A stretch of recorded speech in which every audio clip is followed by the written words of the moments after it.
حاضرین جمعہ و عزیزان ملت اسلامیہ،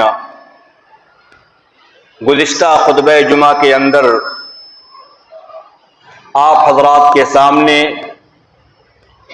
آیت الکرسی کی ابتدائی جمل کی تفاسیر پیش کی جا رہی تھی، اور خطبہ جمعہ کے آخری مرحلے میں آپ حضرات کے سامنے میں نے یہ بات آشکارا کرنے کی کوشش کی تھی کہ بروز قیامت شفاعت کبریٰ اور عظمیٰ جس عظیم شخصیت کو حاصل ہوگی وہ پیارے نبی جناب محمد رسول اللہ صلی اللہ علیہ وسلم کی عظیم المرتبہ شخصیت ہوگی، اور اس شفاعت کبریٰ کی ترجمانی رب العالمین نے آیت الکرسی کے درمیانی حصے میں کی ہے، من ذا الذی یشفع عندہ الا بإذنہ۔ اسی خطبہ جمعہ کے اندر یہ بات بھی ہمارے اور آپ کے سامنے آئی تھی کہ یہ شفاعت جو نصیب ہوگی اہل ایمان کو اللہ رب العالمین کے مرضی ہی سے نصیب ہوگی، اور اگلے جملے کے اندر اللہ رب العالمین نے اس چیز کو مزید واضح فرما دیا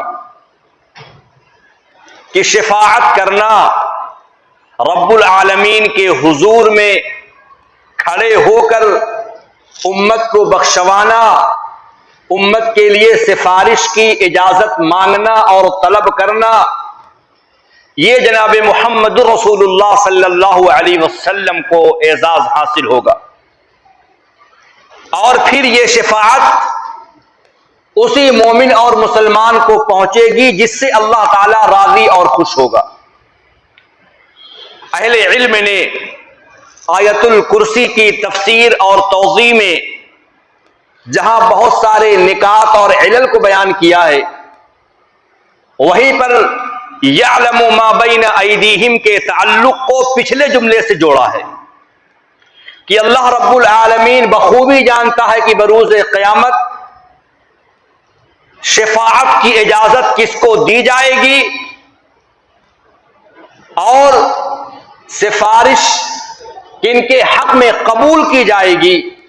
اللہ تبارک و تعالی اس چیز کو بخوبی جانتا ہے، یعلم ما بین ایدیہم وما خلفہم۔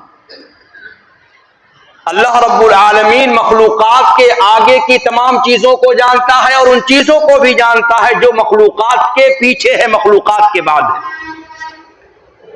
ہر چیز کو اللہ رب العالمین جان رہا ہے، یعلم ما بین ایدیہم، ماضی میں جو ہو چکا وہ بھی رب العالمین جانتا ہے، جو ہو رہا ہے وہ بھی رب العالمین جانتا ہے، اور جو مستقبل میں ہوگا اس کو بھی اللہ رب العالمین بخوبی جان رہا ہے۔ اور اسی لیے اہل علم نے اس کی تفسیر اور توضیح میں یہ بات بیان فرمائی، یعلم ما بین ایدیہم، رب العالمین نے لفظ ما کا استعمال کیا، اور عربی گرامر کے اندر لفظ ما یہ نکرہ کے لیے آتا ہے، اور نکرہ عموم کو چاہتا ہے، یعنی اللہ تعالی ہر چیز کو جانتا ہے، وہ چیز خواہ چھوٹی ہو بڑی ہو، حقیر سے حقیر ہو، معمولی سے معمولی ہو، کمتر سے کمتر درجے کی ہو، اللہ رب العالمین ہر چیز کو جاننے والا ہے، ہر چیز سے وہ آگاہ ہے۔ یہاں تک کہ اگر کالی اور سیاہ رات میں کالے پہاڑ پر سیاہ رنگ کی چیونٹی رینگتی ہے تو اس کے رینگنے کو بھی اللہ رب العالمین جانتا ہے، اور اس کے رینگنے کی وجہ سے جو آواز پیدا ہوتی ہے اللہ رب العالمین اس آواز کو بھی سن رہا ہے۔ یعلم ما بین ایدیہم وما خلفہم، اللہ تعالیٰ ہر چیز کو جان رہا ہے جو مخلوقات کے آگے ہے اور جو مخلوقات کے پیچھے ہے۔ اور پھر اس ٹکڑے کو اہل علم نے جوڑا ہے کہ اللہ رب العالمین جانتا ہے ان لوگوں کو جو رب العالمین کے ہاں سفارش کرنے والے ہوں گے، شفاعت کبریٰ کسے نصیب ہوگی اللہ تعالیٰ ان کو بھی جانتا ہے، اور یہ سفارش کس کے حق میں قبول کی جائے گی اللہ رب العالمین ان کو بھی جانتا ہے۔ اسی لیے صحیح بخاری شریف کے اندر حدیث آتی ہے کہ کہ اللہ کے نبی صلی اللہ علیہ وسلم کے سامنے زانوئے تلمس کو طے کر کے شمع نبوت کے پروانے میں سے ایک صحابی حضرت ابو ہریرہ پوچھتے ہیں یا رسول اللہ من اسعد الناس بشفاعتک یوم القیامت، بروز قیامت آپ کی شفاعت، آپ کی سفارش کس کے حصے میں جائے گی؟ کون وہ نیک بخت انسان ہوگا، کون وہ اچھا مسلمان اور کلمہ پڑھنے والا ہوگا جس کے حق میں آپ سفارش کریں گے؟ رسول کائنات نے فرمایا لقد ظننت یا ابا ہریرہ اللہ یسألنی عن هذا الحدیث احد اولا من کا، اے ابو ہریرہ مجھے یہ امید تمہارے بارے میں تھی کہ یہ سوال تمہارے علاوہ اور کوئی نہیں پوچھ سکتا ہے۔ یاد رکھو میری شفاعت اس انسان کو پہنچے گی، اس کلمہ پڑھنے والے کو میری سفارش نصیب ہوگی۔ من قال لا الہ الا اللہ، من قال لا الہ الا اللہ من قبل نفسہ، ایک روایت میں خالصا من قلبہ کے الفاظ آتے ہیں کہ اللہ کے نبی ارشاد فرماتے ہیں جس نے اپنے خالص دل کے ساتھ لا الہ الا اللہ پڑھا ہوگا، کس طریقے سے پڑھا ہوگا؟ اس طریقے سے لا الہ الا اللہ کا ماننے والا ہوگا کہ اس کے معنی کے اوپر اس کا یقین کامل ہوگا اور اس کے تقاضوں کو پورا کرنے والا ہوگا، توحید پر قائم ہوگا، شرک سے بیزار ہوگا، اس کے اعمال میں ریا و نمود نہیں ہوگا۔ ایسے شخص کو ایسے کلمہ پڑھنے والے کے حق میں اللہ کے نبی صلی اللہ علیہ وسلم سفارش کریں گے، وہ خوش نصیب مسلمان ہوگا۔ اللہ تبارک و تعالی ہم تمام مسلمانوں کو پیارے آقا جناب محمد صلی اللہ علیہ وسلم کی شفاعت نصیب فرمائے، آمین رب العالمین۔ اور اگر ہم چاہتے ہیں کہ اللہ کے نبی صلی اللہ علیہ وسلم ہم لوگوں کے حق میں سفارش کریں، ہمیں آپ کو چاہیے، ہر مسلمان کو چاہیے کہ جتنی مرتبہ اذان ہوتی ہے اذان کا وہ جواب دے، اور اذان کے جواب سے فارغ ہونے کے بعد پیارے نبی صلی اللہ علیہ وسلم کے اوپر وہ درود پڑھے، اللہم صلی علی محمد، اللہم صلی علی ابراہیم، وہ درود پڑھے، درود ابراہیمی پڑھے، اور اس کے بعد کی جو دعا ہے اللہم رب هذه الدعوة التامة والصلاة القائمة آت محمد الوسیلة والفضیلة وبعثه مقاما محمود الذی وعدتہ، اس دعا کے پڑھنے والوں کے لیے اللہ کے نبی صلی اللہ علیہ وسلم شفاعت کریں گے۔ آگے اللہ رب العالمین نے فرمایا وَلَا يُحِيطُونَ بِشَيْءٍ مِّنْ عِلْمِهِ إِلَّا بِمَا شَاءَ، اور لوگوں میں سے کوئی بھی اللہ رب العالمین کے علم کا کسی بھی چیز کے بارے میں احاطہ نہیں کر سکتے۔ لوگ اللہ رب العالمین کے علم کا کسی بھی چیز کے بارے میں احاطہ نہیں کر سکتے، الا بما شاء، مگر اتنا ہی جتنا اللہ رب العالمین چاہتا ہے، مگر اتنا ہی جتنا اللہ رب العالمین بتا دیتا ہے۔ اور اس علم کا معنی دو ہے۔ پہلے علم، علماء لکھتے ہیں کہ علم سے مراد دو علم یہاں پر ہیں، ایک اللہ رب العالمین کی معلومات کے بارے میں، اللہ رب العالمین کی جو معلومات ہے کسی بھی چیز کے بارے میں ہم کو اتنا ہی معلوم ہے جتنا اللہ رب العالمین نے ہمارے اوپر، ہمارے سامنے ظاہر اور واضح کر دیا ہے۔ اور ایک معنی علم کا علماء نے یہ بھی بیان کیا ہے اللہ رب العالمین کی ذات، صفات، کمالات، اختیارات کے بارے میں ہمیں اتنا ہی علم ہے جتنا اللہ رب العالمین نے قرآن کے اندر بیان فرما دیا ہے۔ وَلَا يُحِيطُونَ بِشَيْءٍ مِّنْ عِلْمِهِ، اس کے علم میں سے کسی بھی چیز کا احاطہ لوگ نہیں کر سکتے۔ احاطہ کا معنی کیا ہوتا ہے؟ چہار جانب سے ہر طرف سے کسی چیز کو گھیر لینا۔ یہ چیز کیوں ہے؟ یہ اسٹیل ہے، ہم کو معلوم ہونا چاہیے کہاں سے بنتی ہے، کیسے آتی ہے، کیوں بنتی ہے، کتنے چیزوں میں استعمال ہوتی ہے۔ یہ ہوتا احاطہ بالعلم، یعنی اس کے بارے میں احاطہ کر لینا، اس کے ایجاد کے بارے میں، اس کے کیفیات کے بارے میں، اس کے غرض اور غایت کے بارے میں، اس کے مقاصد کے بارے میں، یہ ہوتا ہے کسی چیز کا احاطہ کرنا علم کے اعتبار سے۔ اللہ رب العالمین بیان فرماتا ہے کہ وہ لوگ اللہ رب العالمین کے علم کے کسی چیز کے بارے میں احاطہ نہیں کر سکتے ہیں، جان نہیں سکتے ہیں، مگر صرف اتنا ہی جتنا اللہ رب العالمین بتا دیتا ہے۔ کیا ہم نے قرآن کریم کے اندر نہیں پڑھا رب العالمین نے جب اعلان فرمایا انی جاعل فی الارض خلیفہ، اے ملائکہ اور فرشتوں کی جماعت، بے شک ہم اس زمین کے اندر ایک نائب، ایک خلیفہ جانشی بنانا چاہتے ہیں۔ فرشتوں نے اعتراض کیا، کہا تجعل فیہا من یفسد فیہا ویسفک الدماء، یا رب العالمین آپ ایسوں کو بنائیں گے جو زمین کے اندر جائیں گے، خوریزی کریں گے، فتنہ پھیلائیں گے، فساد مچائیں گے، ایک دوسرے کا آپس میں خون بہائیں گے۔ نحن نسبح بحمدک، اے میرے اللہ ہم تیری تسبیح کے لیے کافی ہیں، ہم تیری تعریف کے ساتھ تسبیح بیان کرتے ہیں، ونقدس لک، اور تیری پاکیزگی بیان کرتے ہیں۔ رب العالمین نے بوقت اعتراض، جب فرشتوں نے تخلیق انسانی کے وقت اعتراض کیا تھا، رب العالمین نے کہا فرشتوں خاموش ہو جاؤ، انی اعلم ما لا تعلمون، جو میں جانتا ہوں وہ تم نہیں جانتے ہو، کیونکہ اولاد آدم ہی کے اندر انبیاء آئیں گے، رسول آئیں گے، اور نبی و رسولوں کی جماعت آئیں گی جو اللہ رب العالمین کے کلمے کو بلند کریں گے، توحید کی بالادستی کے لیے اپنا سب کچھ وہ قربان کر دیں گے۔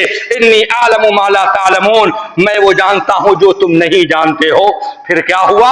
رب العالمین نے حضرت آدم علیہ السلام کو پیدا کیا، وعلم آدم الاسماء کلها، آدم جب پیدا ہوئے، پیدا کیے گئے، علم سے کورے تھے، ان کے پاس تعلیم نہیں تھی، صلاحیت نہیں تھی، تعلیمی لیاقت نہیں تھی، رب کریم نے فرمایا وعلم آدم الاسماء کلها، حضرت آدم علیہ السلام کو علم کے زیور سے آراستہ کر دیا گیا۔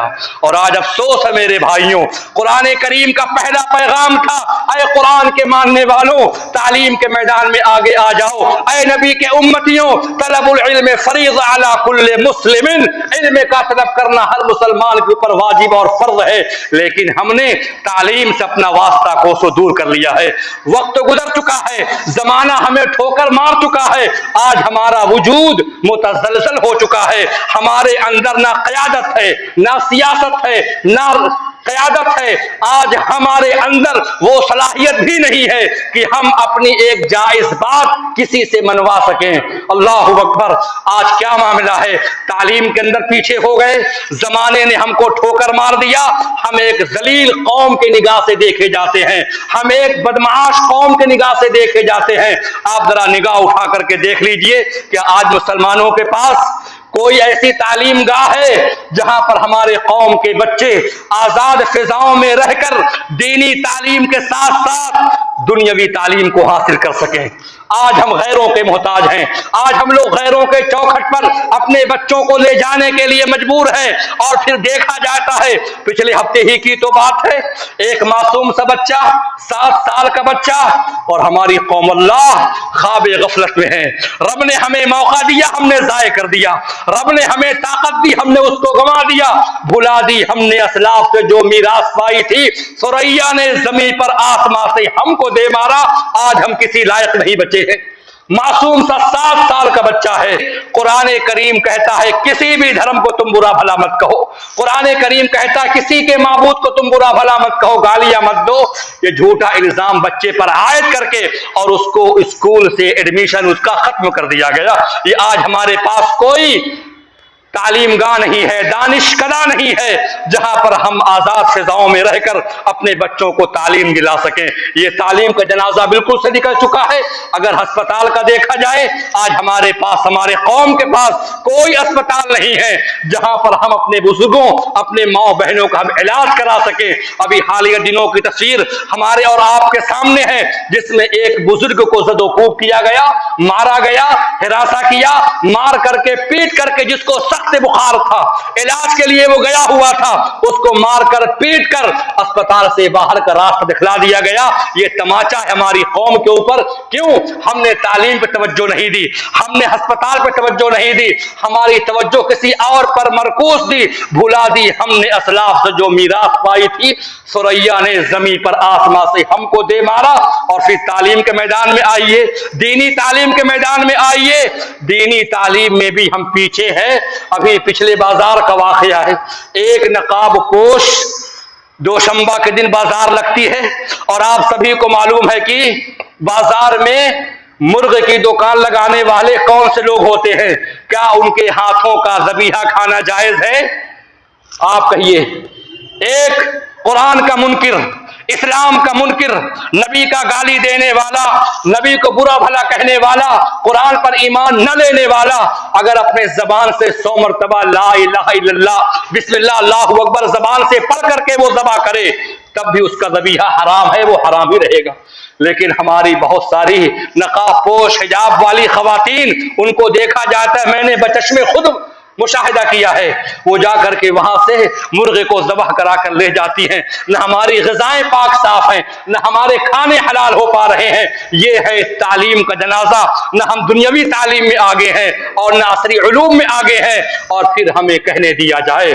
بہت افسوس ہوتا ہے آج ہمارے قوم کے اندر، آج ہماری حالت یہ ہے کہ ہمارے ہتھیار ہم اپنے ہی بھائیوں پر اٹھتے ہیں، ہم اپنے ہی بھائیوں کو زد و کوب کرتے ہیں، اپنے ہی بھائیوں کو ہراساں کرتے ہیں، اپنے ہی بھائیوں کو لہو لہان کرتے ہیں، اور پھر ہمارا اپنا بھائی ہی ہمیں قانونی داؤ پیچ میں پھنسا کر الجھانے کی کوشش کرتا ہے۔ کب ہم امت واحدہ بنیں گے؟ کب ہم متفق بنیں گے؟ کب ہم متحد ہوں گے؟ ہو حلقہ یارات و بروش بریشم کی طرح نرم، کب ہمارے اندر بیداری آئے گی؟ کب تک ہم اس طریقے سے مختلف رہیں گے اور بکھرے ہوئے منتشر رہیں گے؟ ایک ہو جاؤ تو بن سکتے ہو خورشید مبیں، ورنہ ان بکھرے ہوئے تاروں سے کیا بات بنے۔ اللہ اکبر۔ اللہ کے نبی صلی اللہ علیہ وسلم نے فرمایا تھا کونوا عباد اللہ اخوانا، اللہ کے ایک اللہ کے بندے بن جاؤ، بھائی بھائی سب ہو جاؤ۔ ان دماءکم واموالکم حرام علیکم کحرمت یومکم ھذا فی شہرکم ھذا فی بلدکم ھذا۔ اے میرے امت کے ماننے والو، میں تمہارے اوپر ایک دوسرے کے خون کو حرام کر کے جا رہا ہوں، لہو نہ بہانا، خون نہ بہانا، ایک دوسرے کے لیے مال کو میں حرام کر کے جا رہا ہوں، کوئی کسی کے مال کو غبن نہیں کرے گا، ہر ایک کی حرمت ہے، اللہ کے نبی صلی اللہ علیہ وسلم نے طے کر دیا۔ لیکن باوجود اس کے آج ہم کس قدر پستی کے شکار ہو چکے ہیں۔ نماز عصر کے پہلے کا واقعہ ہے، مسجد کی طرف میں نکلنے ہی والا تھا کہ کچھ لوگوں نے ابھی جو میدان میں کھیل ہو رہا تھا، کھیلنا چاہیے، اچھی بات ہے، اسپورٹ ہونا کا انتظام ہونا چاہیے، تو کچھ بچوں نے اس کو لائیو کیا ہوا تھا، فیس بک پر بھی وہ کھیل نشر کیے جا رہے تھے اور پھر نشر کیے جا رہے تھے گھر میں بھی۔ بچوں نے کہا دیکھنا ہے، ہم نے کہا لائیو چل رہا ہے دیکھ لو۔ بس نماز کے لیے میں نکل ہی رہا تھا کہ اس میں سے کھیل کے دوران ایک پولیس والا شخص آتا ہے اور وہ لوگوں کو نصیحتیں کرتا ہے، بڑی اچھی اس کی نصیحت مجھ کو لگی۔ اس نے کہا دیکھو اسپورٹ ہے، یہ کھیل ہے، اس کو کھیل کے طریقے سے کھیلو، اچھی بات ہے، ورزش ہے، صحت مند رہو گے، تندرست رہو گے، لیکن کھیل کے اندر کسی بھی طریقے سے کوئی غلط چیزیں رونما نہ ہونے پائے۔ کیوں؟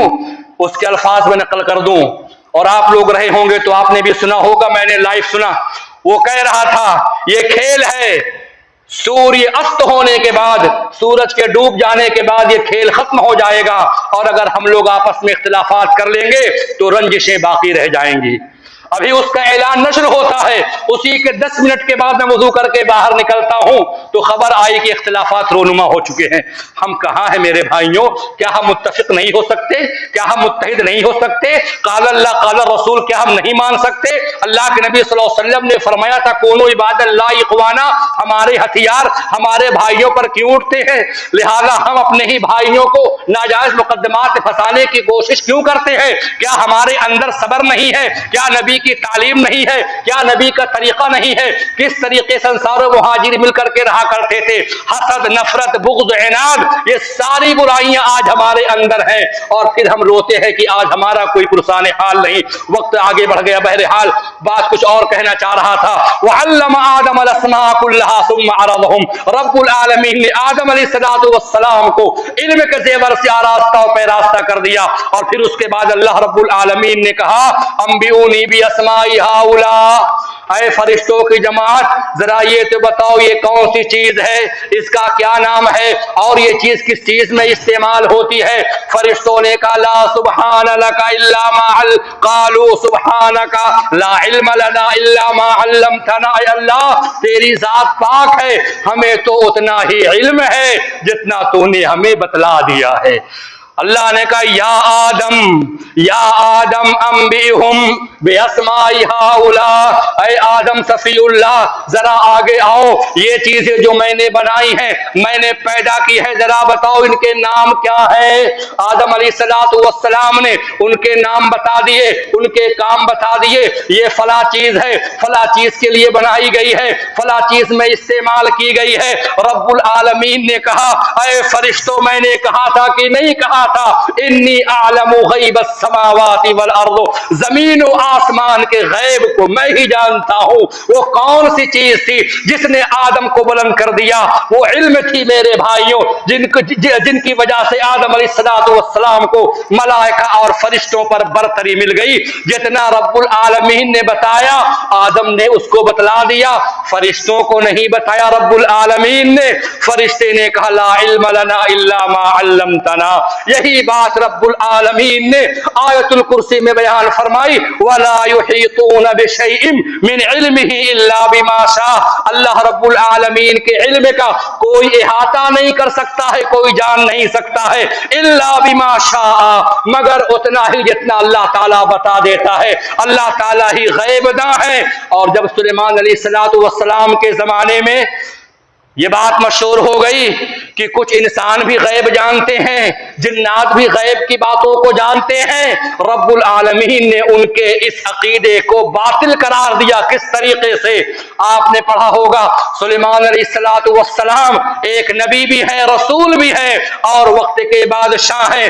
ایسے نبی اور رسول ہیں کہ رب العالمین نے ان کے لیے ہواؤں کو تابع کر دیا، جنات کو تابع کر دیا، سارے چیزیں ان کے زیر فرما رواں ہیں، ان کے ماتحتی میں ہیں۔ وَمِنَ الشَّيَاطِينِ مَن يَغُوصُونَ لَهُ وَيَعْمَلُونَ عَمَلًا دُونَ ذَلِكَ، یہ جنات اور یہ شیاطین سلیمان علیہ السلام کے لیے سمندر میں غوطہ لگاتے، اس میں سے ہیرے جواہرات نکال کر کے ان کی خدمت میں پیش کیا کرتے تھے۔ وَيَعْمَلُونَ عَمَلًا دُونَ ذَلِكَ، اس کے علاوہ وہ تعمیراتی کام کو بھی کیا کرتے تھے۔ چنانچہ دوسرے مقام پر رب العالمین نے فرمایا يعملون له ما يشاء من محاريب وتماثيل وجفان كالجواب وقدور الراسيات اعملوا آل داود شکرا۔ یہ سلیمان وہ پیغمبر ہیں کہ جن کے زیر رواں، زیر فرما رواں، ان کے تابع ہم نے جنات کو کر دیا، اور یہ جنات ان کے لیے عالی شان محلات بناتے تھے، قلعے بناتے تھے، مجسمے بناتے تھے، اور حوض جیسے لگن بنایا کرتے تھے۔ وقدور الراسیات، اور جمے ہوئی ہانڈیاں، یعنی وہ پتھر اور پہاڑ کے اندر اس میں وہ بڑے بڑے، ہم اور آپ جن کو حوض کہتے ہیں، بڑے بڑے دیگچے بنایا کرتے تھے، جس کا اٹھا پانا اولاد آدم کے لیے مشکل تھا، وہ بنایا کرتے تھے۔ اتنی طاقت و قوت تھی، اور پھر ان کا ماننا تھا کہ ہم غیب کو جانتے ہیں، ہمیں غیب کا علم ہے۔ اللہ رب العالمین نے سلیمان علیہ السلام کو موت دے دی۔ فلما قضينا عليه الموت ما دلهم على موته الا دابة الارض تاكل من ساعته، سلیمان علیہ السلام اپنے عصا اور اپنی لاٹھی کو لے کر کے ایسے ہی تھے، اور جنات بیت المقدس کی تعمیر کر رہے تھے، محلات اونچا کر رہے تھے۔ چنانچہ موت کا وقت آیا اور سلیمان علیہ السلام اسی عصا اور لاٹھی پر ٹیک لگائے تھے، اور اسی پر ٹیک لگائے ان کی روح قبض انصری سے پرواز کر گئی۔ 1 سال کا عرصہ گزر گیا، جو کہ تو وہ کھڑے ہیں اور جنات دیکھ رہے ہیں کہ پیغمبر سلیمان ہماری نگرانی کر رہا ہے، ہماری دیکھ بھال کر رہا ہے، لہذا کام میں لگے رہو، کام کرتے رہو، کوئی حکم کی سرتابی نہ کرے۔ آپ کے ذہن میں آتا ہوگا 1 سال تک جسم کیا سڑا نہیں، گلا نہیں؟ ہاں، نبیوں کا جسم نہ سڑتا ہے نہ گلتا ہے۔ کیوں؟ اللہ کے نبی نے فرمایا ان اللہ حرم علی الارض اجساد الانبیاء، رب العالمین نے زمین کے اوپر، زمین کے کیڑوں پر حرام کر دیا ہے کہ وہ نبی رسول پیغمبر کے جسم کو کچھ نقصان پہنچائے۔ ویسے ہی خوشبو پھوٹ رہی ہے، ویسا ہی جسم موجود ہے، کام چل رہا ہے، لیکن وہ لاٹھی جس کے سہارے سے بیٹھے یا کھڑے تھے، قرآن کہتا ہے الا دابۃ الارض تاکل من ساعتا، دابۃ الارض زمین کا کیڑا جسے ہم اور آپ دیمک کہتے ہیں، دیمک نیچے سے لگی گھن کھاتے کھاتے لکڑی کو کھاتے کھاتے کھوکھلا کر دیا، وہ لکڑی وہ عصا کمزور ہو گیا،